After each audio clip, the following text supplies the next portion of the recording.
Hello বন্ধুরা, বিন্দুস কিচেনে আপনাদের সবাইকে স্বাগত। আশা করি আপনারা সকলে ভালোই আছেন। আজকের রেসিপিটা হচ্ছে ফুলকপির সবজি। তো ফুলকপি এখন খুব একটা ভালো লাগে না, কিন্তু এখন ফুলকপি তো 12 মাসই পাওয়া যায়, আমরা সকলে খেয়েও থাকি। তো চলুন কিভাবে বানালাম সেটাই দেখব।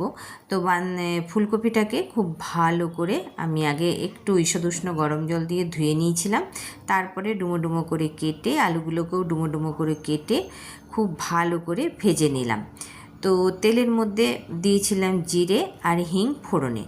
খুব ভালো করে দেখুন ফুলকপিটাকে ভেজে নিয়েছি। শীতের মতো তো আর স্বাদ হয় না, ওই মশলার জোরেই খাওয়া আর কি। এবারে দিয়ে দিচ্ছি স্বাদ মতো নুন আর পরিমাণ মতো হলুদ।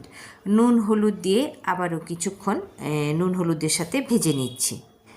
আজকের এই ফুলকপির ডালনাটা আমি বানাচ্ছি সম্পূর্ণ নিরামিষ। খুব ভালো করে আবারও কিছুক্ষণ ভেজে নিয়ে এর মধ্যে একটুখানি চিনি দিয়ে দিচ্ছি। নিরামিষ রান্নায় একটু চিনি দিলে রান্নার টেস্টটা কিন্তু খুব ভালো হয়।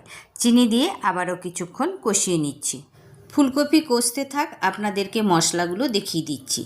দেখুন, আমি নিয়েছি 1 চামচ নিয়েছি জিরে গুঁড়ো, 1 চামচ ধনে গুঁড়ো, 1 চামচ লাল লঙ্কার গুঁড়ো, আর 1 চামচ নিয়েছি আমি গরম মশলার গুঁড়ো, আর 1 ইঞ্চি আদা গ্রেট করে নিয়েছি। আপনারা চাইলে আদাটাকে কিন্তু পিষেও নিতে পারেন। সবজিটার মধ্যে একটুখানি জল দিয়ে দিচ্ছি, কেননা মশলাগুলো দেব, শুকনো মশলা তো জ্বলে যেতে পারে, তার জন্য একটু জল দিয়ে দিলাম। এবারে সমস্ত মশলাগুলো দিয়ে দিলাম আমি সবজির মধ্যে। এবারে বেশ 5 মিনিট ধরে খুব ভালো করে এখন আমি মশলাটাকে ফুলকপি আলুর মধ্যে খুব ভালো করে কষাবো। আজকে এই ফুলকপির ডালনাটা দুপুরে ভাতের সাথেই খাওয়া হবে। এইটা রুটি, পরোটা, লুচি সবার সাথেই খাওয়া যায়। এবারে এর মধ্যে দিয়ে দিলাম একটা টমেটো, 4 ভাগ করে কেটে দিয়ে দিলাম। টমেটোটা সাথে ততক্ষণ এই আলু কপি কষাবো যতক্ষণ না টমেটোটা গলে যাচ্ছে। এখনকার টমেটো খুবই মোটা। তো দেখুন কষাতে কষাতে একটু সময় হয়েই গেছিলো, টমেটোটা বেশ গলেও গেছে। এইবারে এর মধ্যে দিয়ে দিচ্ছি আমি জল। সেদ্ধ হওয়ার জন্য জলটা দিতে হবে। সবজিটা বেশ একটু হালকা মাখামাখাই করব। খুব ভালো করে এখন আমি নাড়াচাড়া করে নিচ্ছি। তাহলে বন্ধুরা, আমার এই রান্নাটা যদি আপনাদের ভালো লাগে তাহলে বিন্দুস কিচেনকে লাইক সাবস্ক্রাইব অবশ্যই করবেন, আর অনেক অনেক করে শেয়ার করবেন, অনেক অনেক করে কমেন্ট করবেন।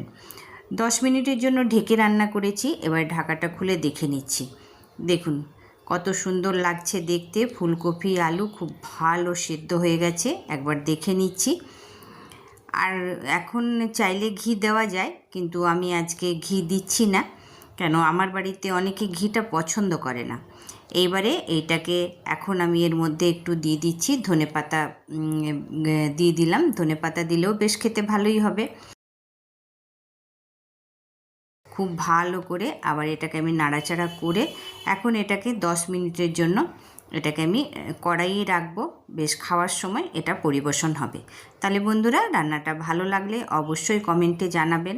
এরকম রান্না নিয়ে আবার আসবো।